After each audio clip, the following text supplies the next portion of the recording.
지난 몇 달 동안 기독교 인터넷 매체 이런 데서 하여튼 로잔 대회라고 하는 게 굉장히 많이 회자가 됐습니다. 근데 그렇게 말도 많은 로잔 대회가 드디어 이제 끝이 났습니다.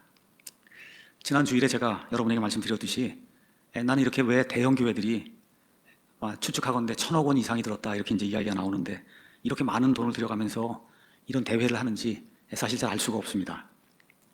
어저께인지 그저께인지 우연히 차를 타고 가다가 2024년 로잔 대회 운영위원회에서 서울 선언문을 발표했다는 그런 뉴스를 이제 접하게 됐습니다. 뉴스를 한번 잠깐만 들어보시는데 이게 CBS 크리스찬 노콘 뉴스예요. 제목이 제4차 로잔 대회 서울 선언문 공개 비판 목소리도 나와 이렇게 이제 돼 있는데 한 4, 50초만 잠깐 들어보도록 하겠습니다. 제4차 로잔 대회가 인천 송도에서 개최되고 있는 가운데 서울 선언문이 이틀 만에 공개됐습니다. 동성애와 전 세계 분쟁, 기술 발전에 대한 내용이 중점적으로 다뤄진 가운데 기후변화와 구조적 차별 문제, 양극화 등의 내용은 거의 담기지 않습니다. 여기까지 하고 스탑하죠. 자, 여기 가서 보니까 동성애, 전 세계 분쟁, 기술 발전에 대한 내용이 중점적으로 다뤄졌지만 기후변화, 구조적 차별 문제, 양극화에 대한 이런 데 내용은 거의 담기지 않았다. 이게 기독교 모임이 해야 될 그런 일인가요? 지금 세계경제포럼, 이런 다보스 포럼 이런 데서 이런 거 이야기할 내용이지 그렇잖아요. 기후변화, 구조적 차별 문제, 양극화 이런 거를 교회에서 다룰 그런 문제인가 우리가 한번 생각을 한번 해보면 좋겠어요. 이런 일을 위해 쓸데없이 무려 1,000억 원의 돈을 쓰고 있는 거예요. 저는 이렇게 생각해 보면서 농어촌 교회, 미자리 교회들이 얼마나 많은가, 또 그런 그 대형 교회들 그 안에 부목사들이 얼마나 많아요. 이 사람들 나가서 교회 개척할 수 있도록 이런 돈을 좀 쓰고 이렇게 해서 정말 예수님의 복음이 이렇게 전달될 수 있도록 그렇게 하는 게 이런 많은 돈을 이게 써야 될 그런 목적이 아닐까 이런 생각을 좀 해봤습니다. 그 다음 가서 보니까 특별히 문자적 성경 읽기를 경계하며 역사적, 문학적, 정경적 맥락에서 성경을 읽어야 한다고 강조했습니다. 다시 한번 들어보죠. 특별히 문자적 성경 읽기를 경계하며 역사적, 문학적, 정경적 맥락에서 성경을 읽어야 한다고 강조했습니다. 제가 앞부분 고분 읽지 않아서 이번 서울 선언문은 복음, 성경, 교회, 인간, 제자도, 열방의 가족, 기술이라는 7가지 큰 주제로 구성이 됐습니다. 복음과 성경, 교회장에서는 복음의 내용들을 면밀히 살피며 기본적인 신앙의 내용들을 다시금 반복했습니다. 자, 그 다음이 중요한 거예요. 문자적 성경 읽기를 경계해야 된다. 문자적 성경 읽기를 경계하고 역사적, 문학적, 정책, 정경적 맥락에서 성경을 읽어야 된다. 이게 이번 로잔 대회에서 성경에 대해서 성경을 어떻게 읽어야 될 것인가에 대해서 규정한 거예요. 문자적 성경 읽기를 경계해야 된다. 여러분 이런 거 조심해야 될 말이에요. 조심해야 될 말입니다. 성경에 여러분 문자로 기록이 돼 있잖아요. 문자로 기록이 돼 있는 거를 그럼 문자 그대로 믿어야지. 그럼 어떻게 믿어야지 올바른 성경 해석이 된단 말입니까? 아주 이상한 주장을 지금 펴고 있는 거예요. 성경에 기록된 대로 문자 그대로 믿는 것이 가장 중요한데 이거를 경계해야 된다고 지금 로잔 대회 서울 선언문에 제일 앞에 나오는 게 성경에 대한 건데 성경에 대해서 지금 이렇게 이야기하고 있어요. 그 뒤에 역사적, 문학적, 정경적 맥락에서 성경을 읽어야 된다. 이건 맞는 말이에요. 그런데 그렇게 읽는 것도 어떻게 읽으면서 읽어야 되냐? 문자적으로 읽는 가운데 역사적으로, 문학적으로, 그다음에 정경적으로 앞뒤 문맥을 보고 읽어야 된다. 이렇게 이야기해야 이게 정확하게 성경을 읽고 해석하는 그런 방법이다. 왜 그러면 이런 거를 반대하느냐? 이해할 수가 없는 거예요. 하나님께서 우리 모두가 성경을 문자로 읽을 수 있도록 문자로 주셨잖아요, 여러분. 그렇죠? 그렇게 되니까 문자의 의미 그대로 성경을 읽어야지 그렇게 읽는 거를 경계해야 된다고 그러면 어떻게 읽어야 된다 이 얘기를 안 하는 거예요. 그래서 로잔대에 주관하는 이런 목사님들은 도대체 성경을 어떻게 읽어야 된다고 얘기하는 거냐 한번 좀 대답을 한번 하면 좋을 것 같아요. 문자적으로 읽지 않으면 그럼 성경을 어떻게 읽어야 되는가. 그래서 제가 그 뉴스가 우연히 뜬 거예요. 제가 CBS는 거의 좌파 방송이기 때문에 제가 보질 않는데 이게 떴길래 잠깐 봤거든요. 그래서 좀 이상하다 이런 생각이 들어서 직접 로잔대 사이트에 들어가서 서울 선언문의 성경 부분을 이제 제가 찾아봤습니다. 그랬더니 이렇게 돼 있어요. 로잔 운동의 기둥은 처음부터 성경을 하나님의 권위 있는 말씀, 교회의 사명 그리고 그리스도인의 삶을 위한 유일한 신앙과 실천의 규칙으로 여기는 흔들리지 않는 헌신이었습니다. 좋습니다. 근데 그 다음이 문제. 그러나 이게 180도 문장이 바뀌는 거예요. 그러나 성경에 대한 이러한 높은 관점은 항상 복음을 옹호하고 그리스도와 같은 제자를 만든 교회의 사명을 강화하는 충실한 성경 해석을 만들어내지 못했습니다. 성경 그대로 믿고 성경이 모든 것의 규범이 된다고 이렇게 믿는 게 그렇게 잘못된 성경 해석을 만들어낸다는 거예요. 이런 엉뚱한 이야기 지금 하고 있는 겁니다. 그러면서 뭐라고 이야기했냐? 더 나쁜 것은 종종 상충되는 해석이 하나님의 영광과 복음 진리를 증거하는 교회의 효과를 위협한다는 것입니다. 따라서 성경에 대한 높은 관점을 확언하려면 역사적, 문학적, 정경적 맥락에 주의를 기울이고 성령의 조명을 받으며 교회의 해석적 전통에 따라 인도되는 성경을 읽는 방식이 필요합니다 하고 이렇게 장황하게 이제 적어놨습니다. 자, 이거 성경에 대해서 로잔 대회가 뭔지 하여튼 이건 뭐 제가 알 바가 아니고 성경에 대해서 본인들이 믿고 있는 바를 이렇게 지금 선언으로 이야기한 거 여기 아주 대단히 위험한 말이 들어 있어요. 성경에 대한 이러한 높은 관점이라는 건 무슨 얘기냐? 성경을 가장 중요시하고 그렇죠? 믿음과 교리와 실행과 이 모든 것의 표준 잣대로 사용하는 게 이게 성경에 대한 높은 관점이거든요. 이게 항상 복음을 옹호하지는 않는다는 거예요. 그리스도와 같이 제자를 만든 교회의 사명을 강화하는 그런 일을 하지 않는다는 거예요. 이러한 성경 해석을 만들어내지 못한다고 지금 주장을 하고 있는 거예요. 그럼 우리가 반문해야 됩니다. 아니 성경대로 믿는데 왜 이런 문제가 생기냐. 여러분 한번 생각해 보세요. 성경대로 성경이 우리의 믿음과 교리와 그 다음에 실행 모든 문제의 표준 잣대가 된다 해서 성경대로 우리가 이것을 하자 이렇게 얘기하는데 왜 이런 문제가 생기냔 말이에요. 왜 문제가 생기냐? 바로 자유주의자들과 신복음주의자들이 이상한 방향으로 성경을 해석하기 때문에 그래서 이런 문제가 생기는 거예요.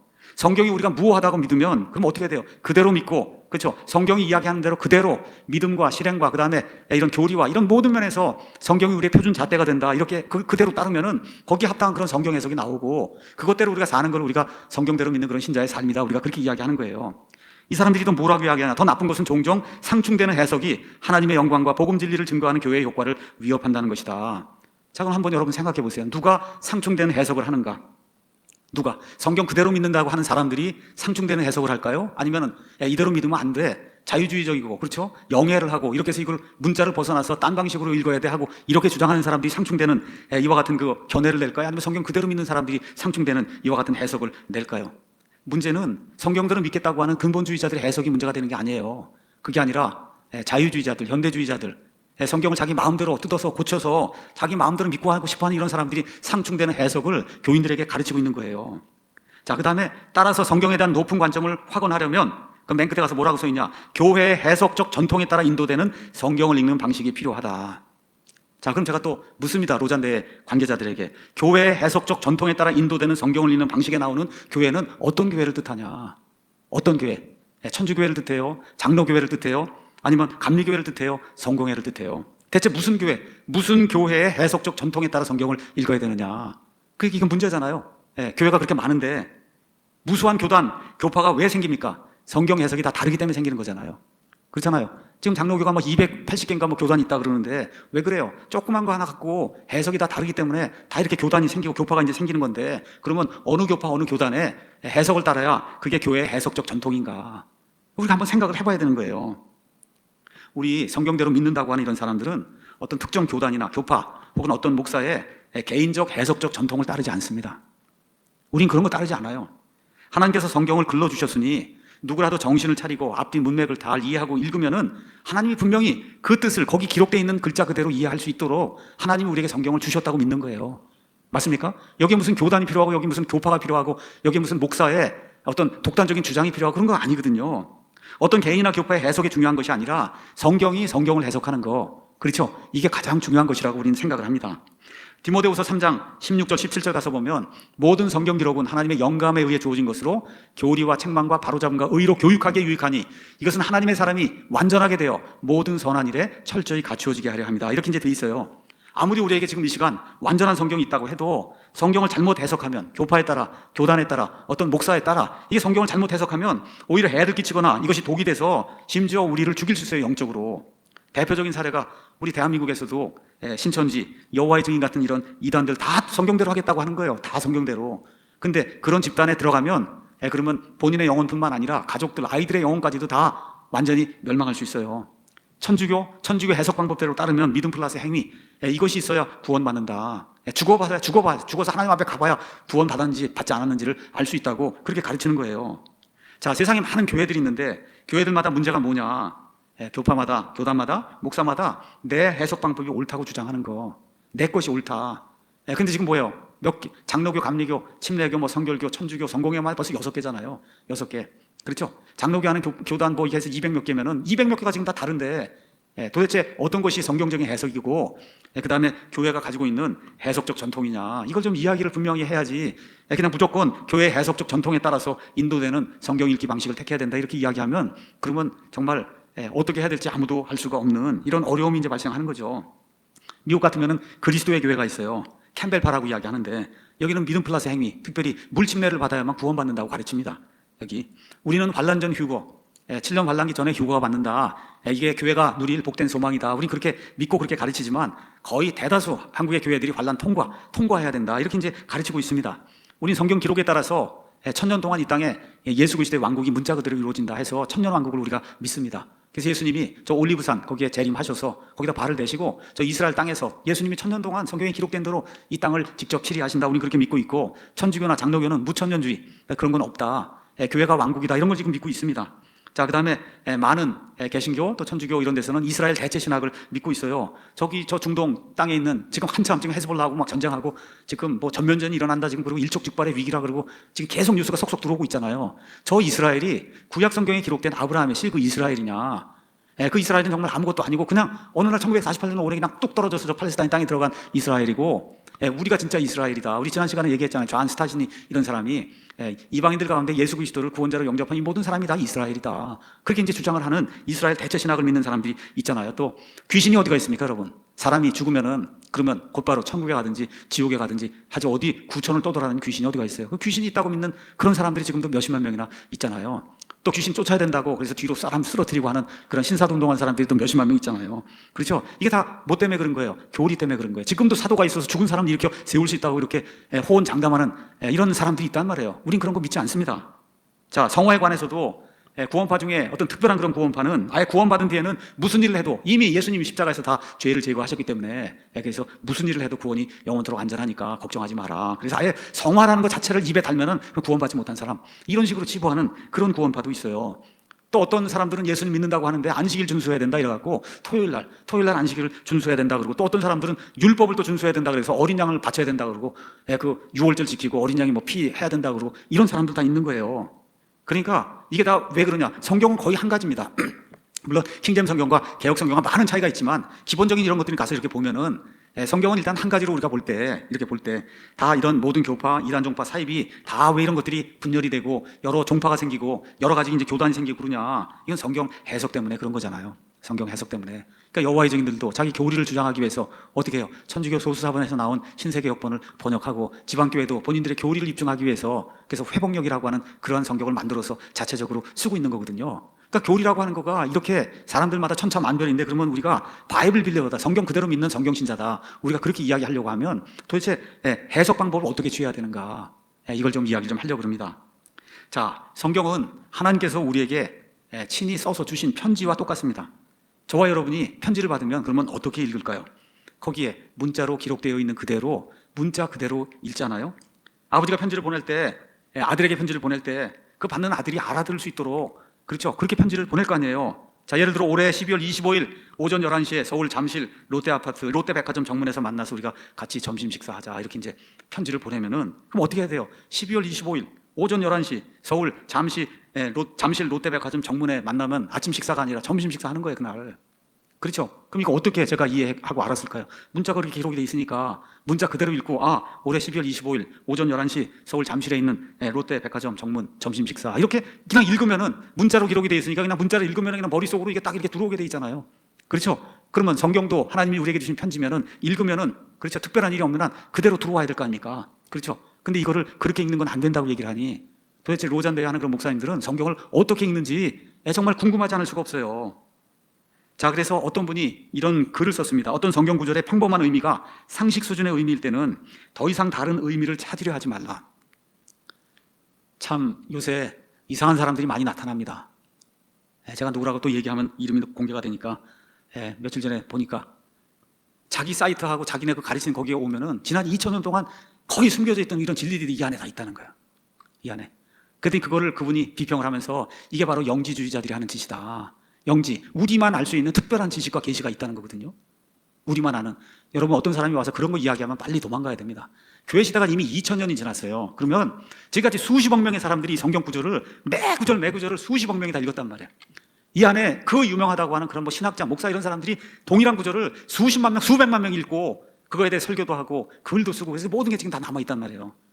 그렇죠? 그런데 나만 알고 있는 어떤 특별한 영적인 지식이 있고 우리 사이트에 들어오고 내 설교를 들어야만 아주 특별한 걸 알 수 있다, 이렇게 주장하면 이거는 고대의 영지주의자가 될 가능성이 많다, 그렇게 그분이 이렇게 비판하는데 보니까 그 자가 영지주의자일 가능성이 크더라고요. 제가 이렇게 가만 보니까 본인만 알고 있다고 얘기를 하니까. 그런 일은 없습니다, 여러분. 그런 일은 없어요. 누가 더 잘 설명해 줄 수 있느냐, 이건 좀 다를 수가 있지만, 나만 특별히 이거 평범한 이런 구절인데 내가 딱 읽고 나면 이게 남에게 한 번도 알려지지 않은 그런 어떤 계시가 나한테 이렇게 있어서 당신들 그걸 꼭 들어야 된다 이렇게 되면 그건 이단 사입일 가능성이 아주 농후한 거예요. 거의 100%인 거예요.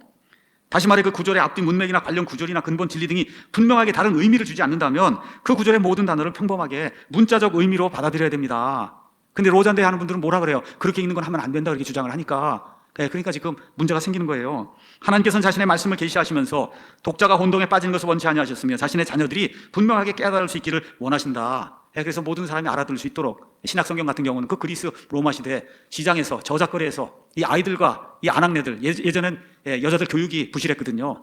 그래서 이런 여자들이 시장에서 장사하면서도 알아들을 수 있는 코인의 그릭, 그런 그리스 말로 성경이 기록이 된 거잖아요. 누구나 다 알아들을 수 있도록. 물론 성경에는 간혹 비유적인 그와 같은 문장이 있습니다. 근데 하나님께서는 친절하게 그런 문장이 나오면 앞뒤에서 이게 뭘 뜻하는지 알 수 있도록 그렇게 만들어 주셨어요. 요한계시록 17장에 가서 보면 어떤 음녀라고 하는 여자가 나옵니다. 1절 가서 보면 많은 물들 위에 음녀가 앉아있다. 2절 가서 보면 땅의 왕들과 땅의 거주자들이 그 여자하고 음행을 했다.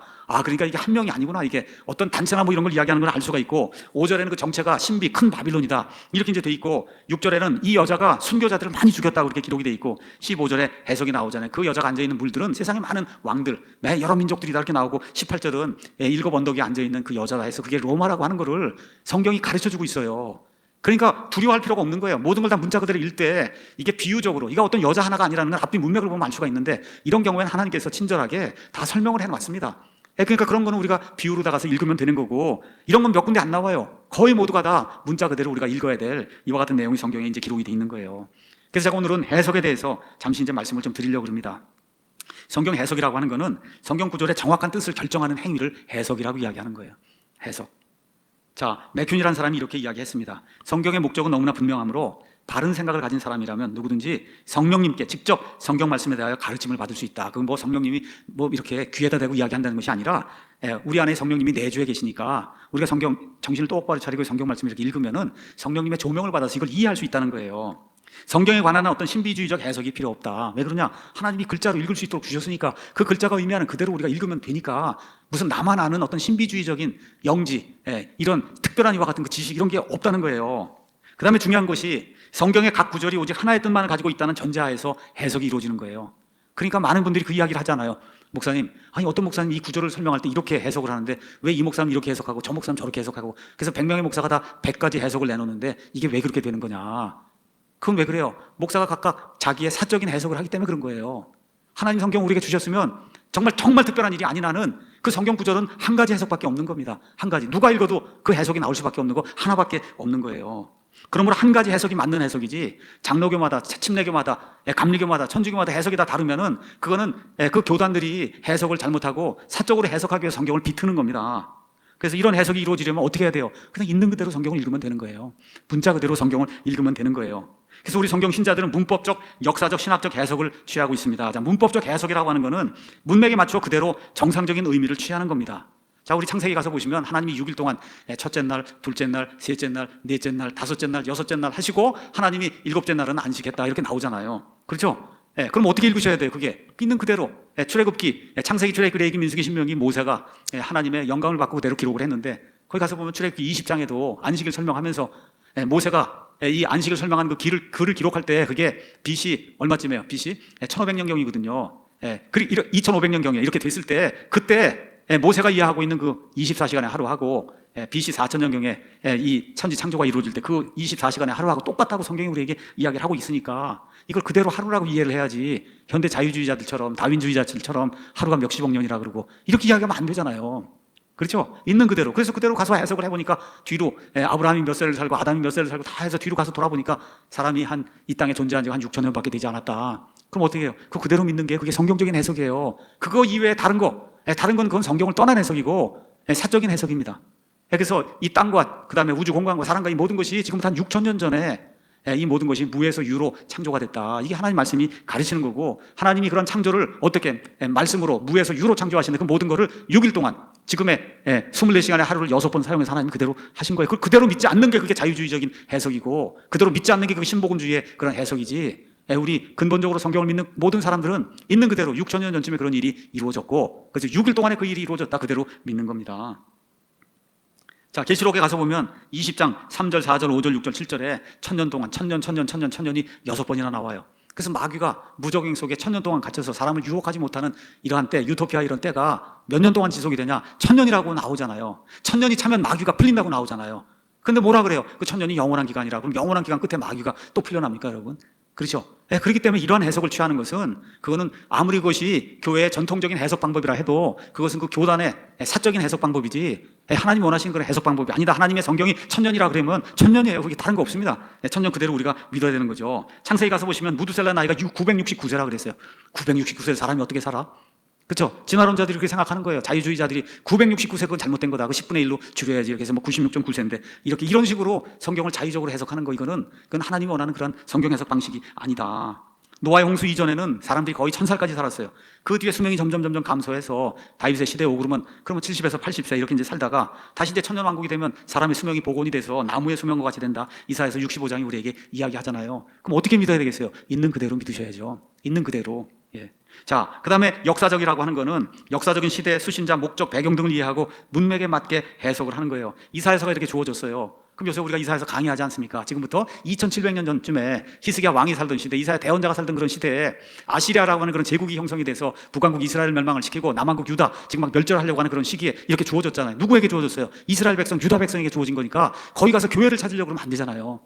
그렇죠? 유대인들에게 주어진 거고, 유대인들에게 해당이 되는 그런 말씀이지, 여기 가서 우리 교회를 찾아야 된다 그러고 매튜 헨리 주석 이런 데 가서 보면 처치에서 다 교회 이야기로 이렇게 적어 놓으면 그러면 안 된다는 거예요. 그건 잘못 해석하는 거다. 히브리서 가서 보면 히브리 사람들에게 주는 사도 바울의 서신이라고 돼 있으니까 이거는 원래 타겟이 히브리 사람들, 유대인들의 이런 모든 절기인, 이런 전통인, 이런 모든 것들을 알고 있는 그런 사람들에게 구약시대의 그와 같은 율법 이런 것들을 통해서 그것들이 모형으로 주어지고 예수 그리스도가 실체라는 걸 보여주기 위해서 이렇게 주어진 거구나. 야고보서 흩어진 12지파에게 이렇게 주어지니까 이게 처음에 주어진 거는 흩어진 12지파, 그래서 12지파 이 유대인들에게 1차적으로 주어진 거구나. 이거를 보면서 우리가 해석을 잘 해야 되는 거죠. 그렇다 그래서 이게 교회에 주어진 게 아니다 그러면 이것도 또 곤란한 거예요. 그 히브리 사람들에게 준 것도 교회에 준 거고, 교회 시대, 야고보서도 교회 시대에 준 건데 원래 수신자가 그렇기 때문에 유대인들과 관련된 그런 내용이 많이 들어있다. 이걸 우리가 이해하면서 성경을 읽어야 되는 거예요. 많은 분들이 아담부터 교회가 있다고 그렇게 주장을 합니다. 모세 시대에도 교회가 있고, 마태복음 16장 18절에 예수님께서 베드로의 믿음 고백을 보시고 이 반석 위에 내가 내 교회를 세우리니 I will build my church 그랬어요. I will. 아직 없으니까 앞으로 내 교회를 세운다고 얘기했으니 예수님의 교회가 구약시대에 어디가 있습니까?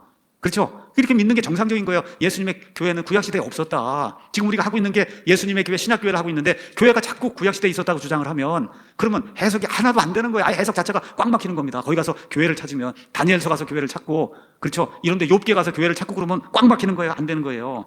마태복음에 가서 보시면 하늘의 왕국, 킹덤 오브 헤븐이라고 하는 말이 마태복음에만 32번 나옵니다. 이걸 지금 개혁성경은 다 천국이라고 번역을 해놨어요. 회개하라, 천국이 가까이 왔다. 이렇게 해석이 되면 큰일 납니다, 여러분. 거기 앞뒤 문맥을 가서 보세요. 그건 뭐예요? 하늘에서 모든 뜻이 이루어진 왕국이 땅에서 이루어지는 거예요. 그 유대인들에게. 근데 그 유대인들이 받아들이지 않으니까 어떻게 돼요? 그 하늘의 왕국이 연기가 돼서 예수님 재림의 때 하늘의 왕국이 이 땅에 이루어지고 그게 천년 동안 지속이 되기 때문에, 그래서 그걸 성경적으로 신학자들이 천년 왕국이다 그렇게 이야기를 하고 있는 거예요. 자, 교회를 조금 오래 다니신 분들, 신학도 읽고 구약을 읽고 이렇게 하면 신학하고 구약은 뭔가 다르구나 이런 걸 이제 금방 느낄 겁니다. 레위기 가서 보면 돼지고기 먹으면 안 된다고 돼 있는데, 저는 오늘 저녁에도 김치찌개 갔더니 거기 돼지고기가 있어서 잘 먹고 왔거든요. 아니 이게 동일한 성경 말씀이 왜 그걸 안 지키냐, 목사가. 왜 안 지켜요? 안 지켜도 괜찮아요. 지금 시대가 바뀌어서. 그건 유대인들에게 주어진 말씀이고, 그렇죠? 지금 이방인들에게는 그런 음식 규정이 없는 거예요. 벌써 이런 거 우리가 알잖아요. 그렇죠? 주어진 대상이 다르다. 십계명 안식일 규정, 지금 우리가 주일에 왜 주일 지키냐? 여러분, 토요일날 예배 드려도 돼요. 화요일날 드려도 돼요. 목요일날 드려도 됩니다. 누가 뭐라고 얘기를 해요? 근데 왜 우리가 주일에 예배를 드리냐? 온 세상 모든 시스템이, 그렇죠? 주일에 쉬는 걸로 지금 돼 있으니까 주일에 우리가 마음 편하게 그래서 와서 예배 드린 거예요. 또 그날이 또 마침 예수님 부활하신 날이고 이렇게 돼서 우리가 그날 예배 드리는 거예요. 그럼 오전에만 드려야 되냐? 아닙니다. 오전에 드려도 되고 오후에 드려도 되고 밤에 드려도 되고 얼마든지 교회가 정하는 대로 할 수 있는 거예요. 각 교회 형편에 따라서 주일에 드려도 되고 뭐 토요일날 드려도 되고 오전에 드려도 되고 누가 뭐라 그래요? 지금 신학시대가 이제 됐기 때문에. 구약시대에는 죄들의 용서를 받기 위해서는 믿음을 가지고, 그리고 어떻게 해야 돼요? 짐승을 가지고 와서 짐승을 죽여야 됐단 말이에요. 근데 지금 어린 양 끌고 뭐 염소 끌고 그리고 주일 예배 오는 사람이 어디가 있어요? 벌써 바뀌었단 말이에요, 이게. 벌써 신학과 구약만 해도 이미 바뀐 거예요. 시대가 바뀌고 수신자가 이제 바뀌게 되고. 그래서 저와 여러분이 구약의 이스라엘, 그 다음에 신약의 교회는 완전히 다른 거다. 그런데 이거를 구약의 이스라엘이 교회에 의해서 대체가 됐다. 그렇게 하려면 그럼 문자 그대로 읽으면 안 되는 거잖아요.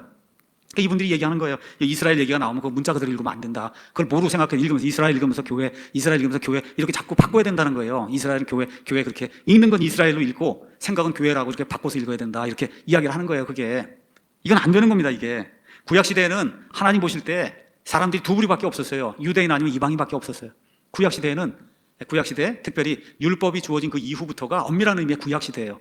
모세의 그 율법이 적용이 되는 그런 시대가 그 시대에는 하나님이 사람을 볼 때 사람은 두 부류밖에 없었어요. 유대인 아니면 이방인. 근데 신약 시대가 되면서 뭐가 또 하나 생겨나요? 교회가 생겨난 거예요. 유대인이 있고 이방인이 있고 유대인이든 이방인이든 상관없이 예수님의 피로 보혈의 피로 다시 태어난 사람들은 하나님이 뭐로 보냐? 교회로 보시는 거예요. 교회. 그래서 고린도전서 10장에 가서 보시면은 이렇게 이제 되어 있습니다. 그러므로 너희가 먹든지 마시든지 무엇을 하든지 모든 일을 하나님의 영광을 위해 해라. 유대인들에게나 이방인들에게나 하나님의 교회에나 걸려 넘어지게 하는 어떤 일도 하지 말아야 된다. 세 가지 클래스의 사람으로 나뉘는 거예요. 이 신약 시대에는 유대인이 있고 이방인이 있고 유대인들 이방인이 상관없이 예수 그리스도의 십자가의 보혈의 공로로 다시 태어난 사람은 하나님의 교회. 이게 세 부류가 있는 거예요. 이런 것들을 우리가 구분해서 성경 그대로 믿어야 되는 겁니다. 자, 신약 시대 가서 보면 우리가 이렇게 읽으면은 마태복음, 마가복음, 이제 누가복음 이런 게 이제 나와요. 우리가 보통 공관복음이다 이제 그렇게 이야기하는데 여기 기록된 내용은 거의 다가 다 예수님 십자가 사건 전의 일이에요. 자, 그러면 예수님은 구약 시대에 사신 분, 구약 시대 사람이냐, 신약 시대 사람이냐 이렇게 물으면 저희가 뭐라고 대답해야 되겠어요? 거의 모든 사람들이 마태복음 1장 1절부터 신약 시대라고 생각을 하고 그리고 성경을 읽으니까 문제가 발생을 하는 거예요. 문제가. 자, 예수님 어떤 분이냐? 구약 시대에 사신 분이고 신약 시대를 여신 분이에요. 예수님의 전체 삶은 구약 시대에 사셨어요. 그리고 신약 시대를 여시고 그리고 하늘나라로 올라가셨어요. 성경이 그렇게 기록하고 있습니다. 갈라디아서 4장 4절 때가 충만히 찼을 때 하나님께서 자신의 아들을 보내사 여자에게서 나게 하시고 율법 아래 있게 하셨다. 구약시대 살게 하셨다는 거예요. 이것은 율법 아래 있는 자들 유대인들을 구속하시고 우리 신약시대 우리가 아들로 입양을 받게 하려 하십니다. 이렇게 돼 있습니다. 자, 로마서 15장 가서 보면 이걸 더 구체적으로 이렇게 표현했습니다. 로마서 15장 8절에 이제 내가 말하노니 예수 그리스도께서 하나님의 진리를 위해 할례자들의 사역자가 되신 것을 예수님이 이 땅에 오셔서 3년 반 동안 공생의 사역하신 그 사역의 대부분은 다 누구를 위한 거냐? 할례자들 유대인들을 위한 그런 사역을 하신 거예요. 그것은 조상들에게 하신 약속들을 확증하려 하시며 아브라함과 이삭과 야곱과 이 조상들에 가신 그런 말씀들을 확증하려고 3년 반 동안 유대인들의 그런 사역을 하셨고 또 그 다음에 이방인들이 하나님의 긍휼로 인해 하나님께 영광을 돌리게 하려 하심이라. 그래서 그 두 번째가 이방인들을 위해서 이방인들이 구원받을 수 있는 그런 일을 십자가 사건을 통해서 예수님이 이루어 놓으셨다. 지금 성경이 그렇게 이야기하고 있는 거예요. 그렇기 때문에 엄밀한 의미의 신약시대는 십자가 사건 이후부터가 신약시대입니다. 그래서 십자가 사건 이전에 그 시대는 침례자 요한도 마찬가지고 예수님도 마찬가지고 구약 시대에 사셨어요. 구약의 모든 율법을 예수님이 다 성취하셨어요. 이런 것도 우리가 있는 그대로 성경에 있는 그대로 그대로 살펴보면 아무 문제가 없습니다. 자, 사도행전을 보면 그러면 변천기 이야기가 나옵니다. 사도행전 변천기예요. 자, 어떻게 진행이 되냐? 유대인 교회에서 이방인 교회로 변화가 되는 거예요. 사도행전. 유대인 교회에서 이방인 교회로 변천이 되는 걸 그 안에 보여주고 있어요. 그러다 보니까 변천이 이루어지니까 여러분 물처럼 흘러가다 보니까 고정이 되지 않고 서로 많이 다른 부분이 나옵니다. 근데 거기서 특정한 어떤 한 부분을 떼서 우리 교단에 우리 교파의 교리로 만들면 그럼 뒤에 가서 부딪혀요. 왜 그러냐? 아직 고정이 안 되고 움직이는 상태예요. 움직이는 상태. 그러니까 여기 사도행전 20장 19장 가서 보니까 아볼로가 고린도에 있는 동안 바울이 윗지방들을 거쳐 에베소로 와서 어떤 제자들을 만나 그들에게 이르되 너희가 믿은 이래로 성령님을 받은 적이 있느냐? 그러니까 그들이 뭐라 그래? 우리는 성령님이 계신다는 말조차 들어본 적이 없다. 적어도 한 19년, 20년이 지난 거예요. 예수님 십자가 사건 이후에. 이 사람들은 구약시대 방식으로 구원을 받았어요. 아직 예수님이 어떤 분이신지 아직 몰라요. 그 구원은 받은 거예요. 구약시대 그런 방식으로. 성령님이 계신다는 말조차 들어본 적이 없다. 그러니까 뭐라 그럼 너희가 무슨 침례를 받았냐? 그러니까 우리가 요한의 침례를 받았다. 그렇게 얘기하니까 바울이 참으로 요한이 회개의 침례로 침례를 주며 백성에게 말하여 그들이 자기 뒤에 오실 분 곧 그리스도 예수님을 믿어야 한다고 하였느니라. 하니까 그들이 이 말을 듣고 주 예수의 이름으로 침례를 받는 그런 일이 이제 생기잖아요. 이렇게 되면서 신약시대 그리스도인들도 바뀌는 거예요. 구원은 이미 그 전에 받았어요. 아브라함 구원 받듯이 믿음으로, 다윗이 구원 받듯이 믿음으로 이미 구원 받았는데도 불구하고, 그렇죠. 십자가 사건이 지나서 한 20년의 시간이 지났는데도 불구하고 성령 침례라는 것조차 알지는 못하는 이런 시대란 말이에요, 지금. 그럼 이런 시대에 이걸 가지고 우리 교리로 삼으면 안 되잖아요. 그렇죠? 그러니까 안 되는 거예요, 이게. 그래서 이 사도행전 말씀을 쭉 보시면은 사도행전 시작이 되면서 유대인들의 교회가 시작이 되고 한 10년쯤 지나서 드디어 사도 바울이 등장을 해서 이방인들에게 복음 사역을 합니다. 이렇게 돼서 하나님께서 우리 신약교회가 지켜야 될 그런 교리나 이런 실행에 대한 모든 것은 사도 바울을 통해서 로마서부터 히브리서까지 이 안에 모든 걸 주신 거예요. 그러니까 우리 신약교회가 지켜야 될 교리들은 다 어디에 있냐? 사도 바울의 서신서에 있는 거예요. 사도행전에 있는 것이 아니라 사도행전은 변천기의 과정을 그리고 있기 때문에 자꾸 변합니다. 이게 이렇게 이제 돼 있어요. 그래서 우리가 이스라엘 교회 문제 같은 경우도 로마서 9장에서 11장 거기 가서 보면 분명히 하나님이 이스라엘을 버리지 않았다. 이스라엘이 다시 회복이 된다고 말씀하시잖아요. 그렇게 이야기하는데도 불구하고 이스라엘은 없어졌다고 그러고 교회가 다 이스라엘을 받아야 될 복을 다 차지한다 그러고 이렇게 해석을 하면 그러면 이게 해석이 다른 방향으로 그 교단이나 어떤 특정 교파나 어떤 목사의 사적인 그런 해석으로 흐를 수밖에 없는 거죠. 그래서 이스라엘 대체 신학을 흡수해버리면 그때부터 성경이 먹통이 되는 거예요. 한번 성경을 읽어도 성경 해석이 안 됩니다. 이스라엘에다 교회를 자꾸 갖다 꽂아 넣는데 무슨 해석이 되겠어요? 해석이 안 되죠. 꽉 막히는 그런 일이 생기는 거죠. 지금은 교회 시대예요. 그래서 로마서 11장에 있는 것처럼 잠시 이스라엘이 지금 배제가 되어 있는 그런 상태에 있습니다. 자, 이런 시대인데 또 성경을 잘못 이해하는 사람들이 나타나죠. 이방인인데 유대인 행세하는 사람들이 또 나타나는 거예요. 그게 누구예요? 메시아닉 주라든지 안식교라든지 여호와의 증인이라든지 이런 사람들, 하나님의 교회라고 이런 사람들 다 이방인인데 뭐라고 주장해요? 우리 율법을 지키고 우리 구약시대에는 모든 걸 지키고 우리 유대인이야. 이렇게 주장을 하는 사람들이 또 나타나는 거예요. 이게 다 사적인 해석 때문에 그런 거예요. 이렇게 되면 어떻게 돼요? 필연적으로 교리에 문제가 생기고 교리가 상충하는 그와 같은 일이 생길 수밖에 없는 거죠. 자, 그 다음에 신학적 해석이라고 하는 건 뭐냐? 하나님의 목적과 설계에 따라서 성경을 해석하는 걸 이제 이야기하는 거예요. 우리 에스겔서 37장 가서 보시면은 거기에 마른 뼈 환상이 나옵니다. 마른 뼈 환상. 자, 마른 뼈 환상에 대해서 하나님이 말씀해 주시잖아요. 그 마른 뼈가 뭐냐? 11절에 그때 그분께서 내게 이르시되 사람의 아들아 이 뼈들은 이스라엘 온 집이다. 이스라엘 온 집. 보라 그들이 이르기를 우리의 뼈들은 말랐고 우리의 소망은 없어졌으면 우리 몸의 부분들에 관한 우리는 끊어졌다. 그렇게 얘기하는데 하나님 뭐라고 말씀하시냐? 오 내 백성아 내가 너희 무덤들을 열고 너희를 너희 무덤들에서 올라오게 하면 너희를 이스라엘 땅으로 다시 데려가리라고 하나님 말씀하신 이게 1차적인 해석이고 이거 유대인들에게 주어진 거고 말세 지금 천년왕국 성전이 40장부터 세워지는데 그 성전 세워지기 전에 유대인들이 이스라엘 땅으로 돌아간다고 하는 그 이야기를 하고 있는 거지 그거 이외에 나머지는 영적으로 우리가 해석할 수 있어요. 근데 1차적인 해석은 그거지 그거 외에 다른 해석은 다 사적인 해석이에요. 있을 수 없는 그런 해석입니다. 자, 에스겔서 47장에 가서 보면 성전에서 동쪽으로 물이 나와서 흘러갑니다. 가서 재보라 그러니까 1000큐빗 지나니까 발목까지 차고 1000큐빗 지나니까 무릎까지 차고 1000큐빗 지나니까 강이 되고 이러잖아요. 그럼 여러분 이 강이 진짜 강일까요? 아니면 가짜 강일까요? 영적인 강일까요? 아, 진짜 강이에요. 진짜 강. 이 강이 나와서 그래서 어떻게 돼요? 나중에 사해를 지나가면서 사해가 짠 소금으로 되어 있는 그런 바다인데 그 사해에 있는 모든 걸 다 회복을 시키고 그렇죠? 이렇게 되면 저 밑에 홍해 쪽으로 내려가면서 수많은 사람들이 죽어서 흘린 그 피를 다 깨끗이 다 이렇게 이 피가 씻어내면서 그래서 결국 그 바다가 홍해가 된 거예요. 레드시가 그 사람들의 피, 짐승의 피, 아마겟돈 전쟁의 그 피를 깨끗이 씻어내는 그런 일이 생긴다고 성경이 이야기하고 있거든요. 그런 일이 실제로 발생을 하는 거지. 이게 뭐 무릎까지 차고 목까지 차고 이거를 달리 다른 방식으로 해석하는 거는 그거는 다 사적인 해석이지 성경적인 해석이 아니다. 마태복음 24장도 우리가 가서 보면 마태복음 24장의 수신자는 누구냐? 십자가 사건 이전에 교회라는 게 없었어요. 거기 나와 있는 너희는 다 유대인들이고 특별히 유대인들 가운데 예수님 모시기 때 교회는 이미 다 휴거돼서 올라가고 그리고 그 환란기 특별히 예수님 말씀하신 창세 이후로 한 번도 없던 그러한 엄청난 규모의 이런 고통을 당하는 대환란이 임하는 그래서 그 다니엘이 이야기했던 이 황폐하게 하는 가증한 것 유대에 있는 산들 유대에 있는 산이에요. 한국에 있는 산이 아니라 미국에 있는 산이 아니고 안식일 얘기가 나오고 겨울이 나오고 여러분 그거 있는 그대로 받아들여야 그래야 그게 해석이 되지. 거기 있는 걸 영적으로 해석하면 그럼 말이 안 되는 거거든요.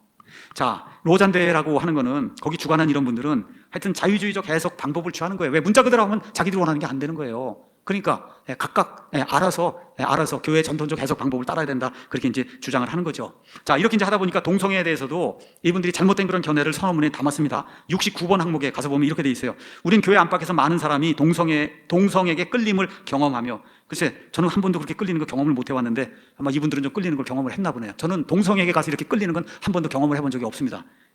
일부 사람들에게는 이것이 유일한 또는 지배적인 끌림이라는 걸 인지한다. 자, 기독교는 유혹에 저항하고 욕망과 행위 모두에서 성적 거룩함을 유지해야 된다는 성경의 주장은 동성애에 끌리는 사람과 마찬가지로 이성에 끌리는 사람에게도 동일하게 적용된다. 이거 맞는 이야기인데 여러분 이런 걸 같이 동성 이성을 같이 적어놓으면 두 개가 다 되는 걸 이렇게 이해할 수밖에 없는 그런 구조로 돼 있어요. 그 다음에 그러나 우리는 동성애에 끌리는 기독교인들이 기독교 공동체에서 어려움을 겪고 있음을 인식을 한다. 그래서 우리 교회는 이런 사람이 하나도 없는데 그런 교회들은 꽤 많은가 봅니다. 우리는 그리스도의 몸에 속한 우리 형제 자매에 대한 사랑이 부족했음을 회개한다. 이렇게 이제 고쳤는데 이건 고친 거예요. 고치기 전에는 뭐라고 돼 있냐? 그러나 우리는 동성에게 매력을 느끼는 기독교인들의 무지와 편견으로 인해 많은 지역교회에서 도전에 직면하고 있다. 그러니까 교회 다니는 많은 사람들이 동성애가 하는 사람들을 무지와 편견으로 이 사람들 많이 가서 보니까 그 결과 기독교 공동체에서 차별과 불의를 겪어왔다는 사실을 인식하고 있다. 여러분 동성애자 차별한 사람 있어요? 우리 교회? 어느 교회에서 동성애자를 차별했어요? 어떤 교회에서 동성애자에게 불의를 행했어요? 난 그런 교회 알지 못합니다. 근데 그렇게 했다는 거예요, 교회가. 우리는 우리의 실패를 회개하며 그리스도의 몸된 형제자매에게 끼친 해악을 애통해 한다. 자, 다시 한번 제가 묻습니다. 누가 교회에서 무지와 편견으로 동성애자들을 차별하고 불의를 행했습니까? 제가 한번 묻는 거예요. 이 로잔대 하신 목사님들에게 도대체 누가 교회에서 무지와 편견으로 동성애자들을 차별하고 불의를 했냐? 있어요, 없어요? 없습니다, 여러분. 또 이렇게 썼어요. 그러나 역사적으로 볼 때 태어날 때 성이 명확하지 않은 사람들은 중대한 심리적이며 사회적인 어려움에 처해 왔습니다. 여러분, 태어날 때 성이 명확하지 않은 사람이 있습니까, 없습니까? 있어요, 없어요? 그런 사람이 어디가 있어요? 그런 사람이 이렇게 있다고 주장하는 게 동성애자들의 주장인데 이걸 여기다 갖다 적어 놓으면 되겠어요, 여러분?